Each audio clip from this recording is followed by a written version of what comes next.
Ministry Yebyobulamu Ewanjagidde Banayuganda bewala okusosola n'okuboola abantu abajjanjabiddwa ne bawona ekirwadde ekya monkeypox kubanga kino kyandivaako obulwadde buno okusaasaana mu kimugonyo.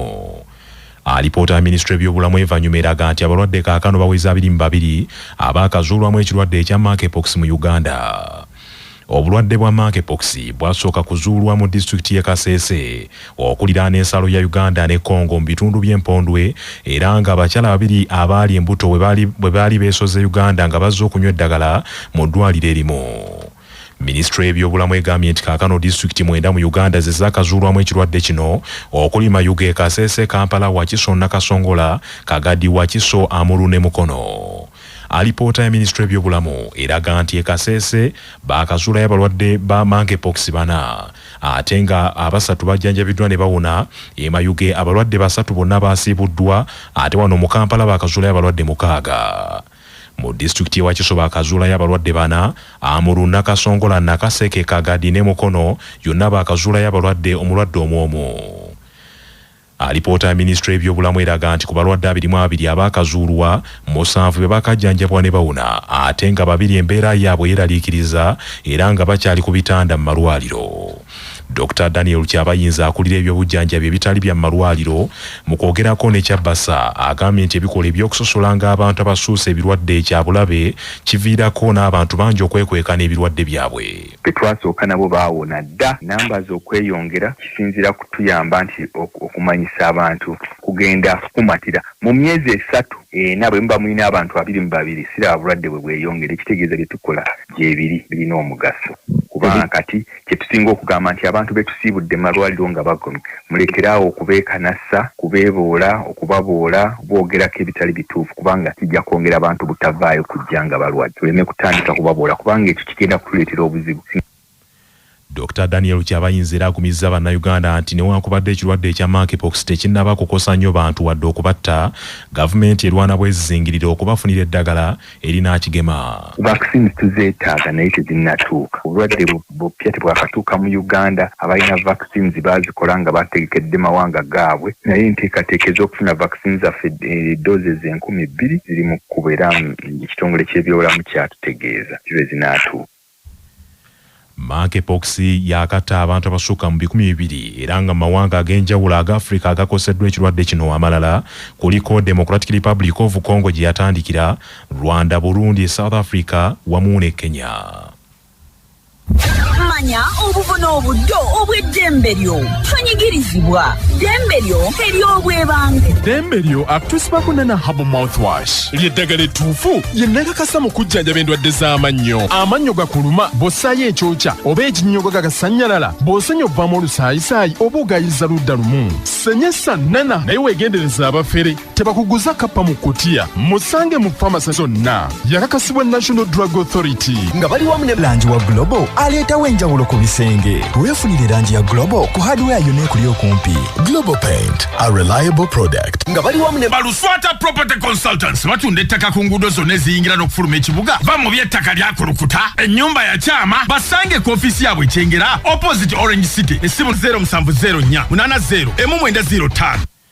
Ddembe ly'okusaba kooti okukusomera omusango mu lulimi lw'otegeera obulungi nga munnamateeka Abdallah Kiwanuka bw'annyonnyola. Kimenya mateeka omuntu yenna ng'avunaanibwa omusango ne bamusomera omusango nga olulimi lwe bamusomereramu omusango talutegeera. So omuntu yenna ne bamusomera omusango kooti n'egenda mu maaso n'emusingisa omusango naye ng'olulimi lwe babadde bamusomeramu omusango ogwo tiyalutegeera abeera wa ddembe okwekubira enduulu mu kooti esingako. Ebyo byonna kooti byebeereesazeewo ne bisazibwamu.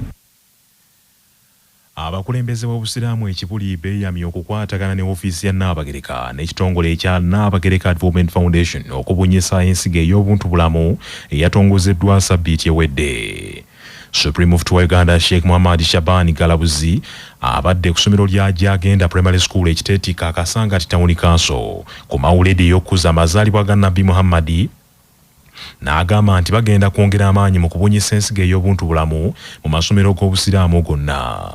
Ilmu y'obuntu bulamu abantu abeesa yeno ne tulonkinga ne maama Nnabagereka ekigambibwa nti ebintu byonna kaakati ekibyonoonye tewakyali buki okola ekyo olinga atali muntu mulamu. Oyinza okuma amaseeka abakulu nga bano noga nti wakuŋŋaana wano basaale agenda ayende agenda bbe okusinga okujja okwogera Katonda kiyinza okuvaamu ng'oli muntu mulamu ko emyaka gy'alina gyokka gikusaamu egigyo erimu gy'alina yokka ekusaamu eyiyo ng'ate Nabbi yagamba nti almuslimuuna la yajtamiuuna ala ddalaal osiraamu tebakuŋŋaanya ku buzi. Nnabagereka asinziira mu kutongoza kaweefube ono n'agamba nti kaweefube w'obuntubulamu agenda kuyamba nnyo mu kulwanyisa emize omuli obulinyi bw'enguzi obufuŋŋamye mu ggwanga lino, obubbi, obukumpanyi, obulyake, obulabbayi n'obukenuzi, effujjo n'obutabanguko mu maka, okusaanyawo obutonde bw'ensi n'emize emirala. The revival of Obuntubulamu is one of the pathways to fostering a culture that promotes ethics, integrity, peace and sustainable development. The young people and communities in general look up to the cultural and religious institutions for belonging and values. They recognize the unique position that these institutions play in shaping positive behavior in society. Socially, the moral goal of Obuntubulamu is to achieve a normative notion of parenthood demonstrated in generosity, kindness, compassion, respect, and concern. Minisita wa Kampala Hajati Minsa Kabanda asabye abantu abakozesebwa mu bitongole ebinene balabire ku Alhaji Dr. Yusuf Nsubuga omutandisi w'essomero lya Jagenda Primary School nabo batandikewo bizinesi ezaabwe zibanaakola nga bawumudde era amawuledi eno egendereddwamu okunyiikiza eddiini mu baana. Obusiraamu obututumu Haji Nsubuga webale kino ky'okoze ne baha teacher mwenna. Haji Nsubuga yali commissioner mu education naye bw'ovaayo abamu bavaayo n'awummula nga talina kyalaga webale kulaga kino kyoli ahe n'obusiraamu n'osigala ng'okyabutadde ku maapu waggulu era nze mbadde nsaba ffenna nga bwe tuli wano obusiraamu tubwongere obusuusuuta n'obusukkulumya. Ekereziya Katolika evumiridde abakulembeze okuviira ddala mu maka abayisa abaana baabwe ng'ensolo nti kivuddeko n'obutabanguko okweyongera mu maka. Bw'abadde akulembeddemu ekitambiro kya misa mu Ekereziya Lutike Rubaga, omumyuka wa Cathedral Administrator wa Rubaga Reverend Father Stephen Mayanja agambye nti abakulembeze abasinga bakulembeza byansi eno n'okululunkanira ebyenfuna. Kuweebwa obuweereza si kwegulumiza si kukikinnala ku bannaffe naye amagezi ga Katonda gatulagira bwetowaze mu buweereza bwaffe gatulaga buweereza si kuweerezebwa kusaasira so si kwegulumiza. Tweyuna amagezi agava waggulu amagezi ago malongoofu galeetawo mirembe gampisa era olwolaba ng'oyolesezza empisa ensiiwuufu ago magezi gansi nti era amagezi agava waggulu gajjudde okusaasira. Ffe mu bitusoomooza Dawudi agambye tukaabire eri Katonda mu kusoberwa mu budde obw'obukuubagano tuddukire eri Katonda tumukoowole mu biseera eby'okunakuwala. Father Mayanja agambye nti kyewuunyisa nnyo abantu okusiibanga mu masinzizo nga balaganga bwe bali abantu ba Katonda naye ng'olufu ne bibasoomooza batendewalirwa ne beesalira amagezi. Naye ate tuleme kusabanga abamubanja tibwakoze naye endagaano. Maddu gaffe ge tulowooza so bwe tugenda mu kusaba tusabe bulungi. Abamu tusaba Katonda nga tulinga abalina kye bamuteresezza tiyakoze naawe endagaano n'otabukira mu ssaala. Abamu ne balowooza essaala yeetabuse kumba omusabi yakoze yatabuse. Tutabukira Katonda mu ssaala banna. Bw'oba osaba mukaddewo omutabukira butabukizi olina okugendayo ewakubadde bikusobedde. Naye abamu twagala tuveewo nga kye tugenda okusaba tukifunye ky'ovola olumu tutomera ne bakuwabya nti Omukama azzeemu essaala yo. Ebyo nga biri bityo obulabirizi bw'ennamirembe bukuzizza olunaku olw'okubuulira enjiri abakkiriza ne bakuutira okukulemberamu olutalo olw'okulwanyisa enguzi n'okugivumirira. Bino bibadde mu bubaka obw'omulabirizi wa North Kigezi ow'omukaaga kitaffe mu Katonda Onesmus Asimwe bw'abadde akulembeddemu okubuulira ku mukolo oguyindidde mu bimuli by'obulabirizi bw'ennamirembe mu kiro eky'enkuba. Kitaffe mu Katonda Onesmus Asimwe agambye nti ekyennyamiza nnyo ebitongole eby'enjawulo okusenserwa enguzi obwenkanidde awo nga ne mu masinzizo agamu yatuuseeyo. Corruption is everywhere. Obuli bw'enguzi buli buli wamu. It is even in the church sadly. Ne mu kanisa kirabika. In hospitals, bw'ogenda mu malwaliro, schools, mu masomero okiraba. Money meant for social services ensimbi ezirina okukozesebwa mu bantu ends up in individual pockets. Zikomekerera nga ziri mu nsawo z'abantu. May the Lord deliver our nation. Katonda waffe anunule eggwanga lyaffe lino. Omulabirizi asiimwe mu ngeri y'emu alabudde Bannayuganda obutakolokota nnyo bakulembeze be bafuna olw'ebyafaayo byabwe wabula bakwatagane nabo olw'okukyusa ensi eno. Moses was a murderer. Musa yali mussi. David was also a murderer. Era Dawudi yali mussi. And an adulterer. Era nga bw'atyo yeenyigira mu bikolwa. Jeremiah was too young. Ne Yeremiya yali mwana muto. Gideon was from the smallest clan. Omulabirizi w'ennamirembe ekitaffe mu Katonda Moses Banja asinzidde ku mikolo gino n'asaba abakwatibwako balwanirire ekitiibwa ky'abaana mu maka. Tugaana ebyo byonna kubanga tugaana ebyo byonna kubantu Katonda mu kifaananyi kyo weegulumize naye n'olwaleero nga tuli wano nga tumanyidde ddala nti si ffe twakulonda ggwe naye ggwe kennyini watulonda era walonda abaana bano Mukama n'otuteekawo tugere tubale ebibala n'ebibala ebyo bibeerengawo kati bwe bibeerawo ne tutambula mu bufo kyonna kye tusaba mu linnya lyo nga tusaba Katonda Mukama tulokakafu baba bano bakwasizza emikono gyo genda nabo nga bagenda kuyigirizibwa genda nabo nga balina okulaba omukisa okuva gy'oli genda nabo era onyweze abasomesa baabwe Mukama bayitiddwa okukola obulemu buno mu baana basobole okukutegeerera ddala n'okukwagala. Ebyo nga biri bityo abakristaayo mu Busaabadiikoni bw'Ebusimbi mu Bulabirizi bw'Emityana batandise ku ddimu ery'okusonda ensimbi nga balina ekizimbe eky'ebyobusuubuzi kye baagala okusonjola wakati mu kabweefebe gwe balimu okuzimba ekkanisa eyeetengeredde.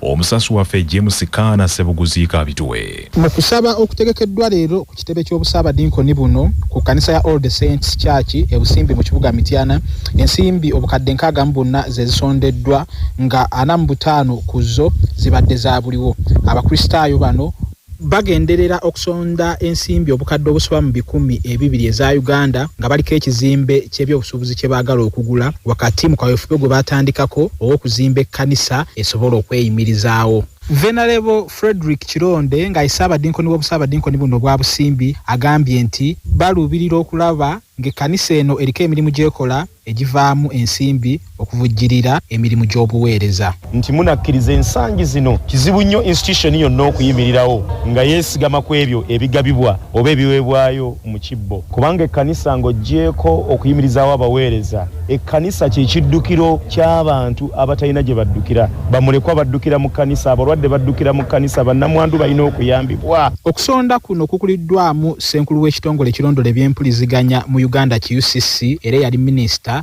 Nyombi Tembo ng'ono ku lw'ekitongole awaddeyo obukadde bw'ensimbi 30 era asinzidde mu kusaba kuno neyeeyama nti ekitongole kyakulembera nga kiri wamu ne gavumenti yonna eya Uganda bagenda kuzimba ekifo kya intaneti eky'olukale mu kibuga eky'Emityana okusobozesa abeeno okuyiga okukozesa emitimbagano okweyimirizaawo. So ekizibu ky'okwanga abantu bafuti bali connected kyakwatako nnyo as a passion abatasome baamu sibeewa abatamanyi kuwandiika na kusoma. CBS FM James Kaana Ssebuguzi Mityana. Amawulire g'ebyemizannyo mu mawulire gaffe agakya Basafama gakutuusibwako Sedika Real Estate abatunda n'okugula ettaka ku nguudo ez'enjawulo mu Uganda yonna. Basangibwa ku Galuleba Building Ewakiso. Essimu noti 7 noti 2 439 377. Tiimu y'essaza Buddu eraze eryanyi mu mpaka z'amasaza ga Buganda ez'omupiira ogw'ebigere bwerumbye Kabula Omwayo egikubiddeyo ggoolo 2 ku bwereere. Omupiira guno guzannyiddwa mu kisaawe baakijulula lya Ntonde era ggoolo eziwadde Buddu obuwanguzi ziteebeddwa abazannyi Akram Katende ne Mike Walaga. Mu mbeera y'emu bwekula erumbye Mawokota Omwayo mu kisaawe Bwama egikubiddeyo ggoolo emu ku bwereere eteebeddwa Aniku Fahad. Kyaddondo nayo ekubye Busujju ggoolo emu ku bwereere mu kisaawe ekya Bethany City ate nga Kyaggwe ekubye Singo ggoolo emu ku bwereere mu kisaawe kya Bishop Semukono. Tiimu zonna zigenda kuddingana ku Sunday ejja okufunako ttiimu 4 ezinagenda ku mutendero gwa semi-final. Ssentebe w'olukiiko oluteekateeka empaka zino Haji Sulaiman Ssejjengo agambye nti empiira gyonna gitambudde bulungi ddala kyokka nti buli ttiimu ekyalina omukisa okuyitawo. emipiira ebiri obuwanguzi bubadde bwa ttiimu etegese, emipiira ebiri obuwanguzi ne bubeera bwa ttiimu engenyi. Kino kitulaga kyonna kisoboka. So gye bawangudde olwaleero asobola naye okuwangula ku mupiira oguddako. Tewaliwo kigenda kubeera kipya, byonna tubirabyeko olwaleero. So tukubiriza amatiimu okweteekateeka obulungi, n'abawagizi twongere okweteekateeka n'okugumiikiriza. Tugenda mu leg esembayo mu quarter finals, eyo ye determininga ani agenda okuzanya semi finals. Gwe bawangudde oba awangudde alina kweteekateeka bulungi, ne gwe bawangudde akkirize nti alina obuwanguzi bwatuuseeko, ate yeteekereteekere bulungi sizoni ejja asobole okubeera nga tagigendamu ng'alina ebibonerezo by'alina okusaavinga. Ebibonerezo bimenya nnyo ttiimu.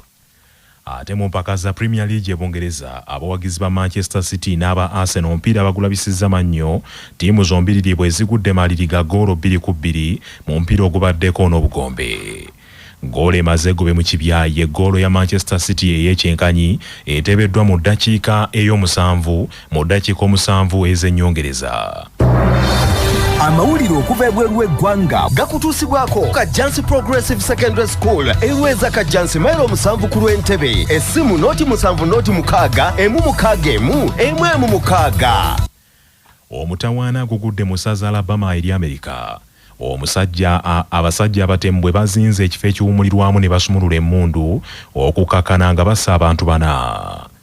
Ettemu lino ligudde mu kibuga Birmingham eky'essaza Alabama ku bbaala eyitibwa 5 Points South, era okunoonyereza okwakolebwawo okulaga nti abatemu bano bagidde mu mmotoka ne bafukumula amasasi okuva mu nsonda ez'enjawulo olumaze ne batonta.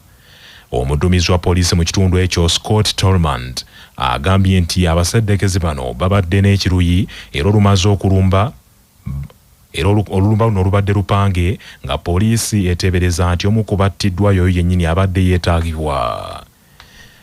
Wabula poliisi erangiridde nti ekwataganye n'ekitongole ky'abambega ekya FBI okunoonya abatemu bano bakwatibwe mu bwangu, era etaddewo kantanyi wa $50 eri omuntu yenna n'abatuusaako amawulire aganaabayamba okukwata abatemu bano.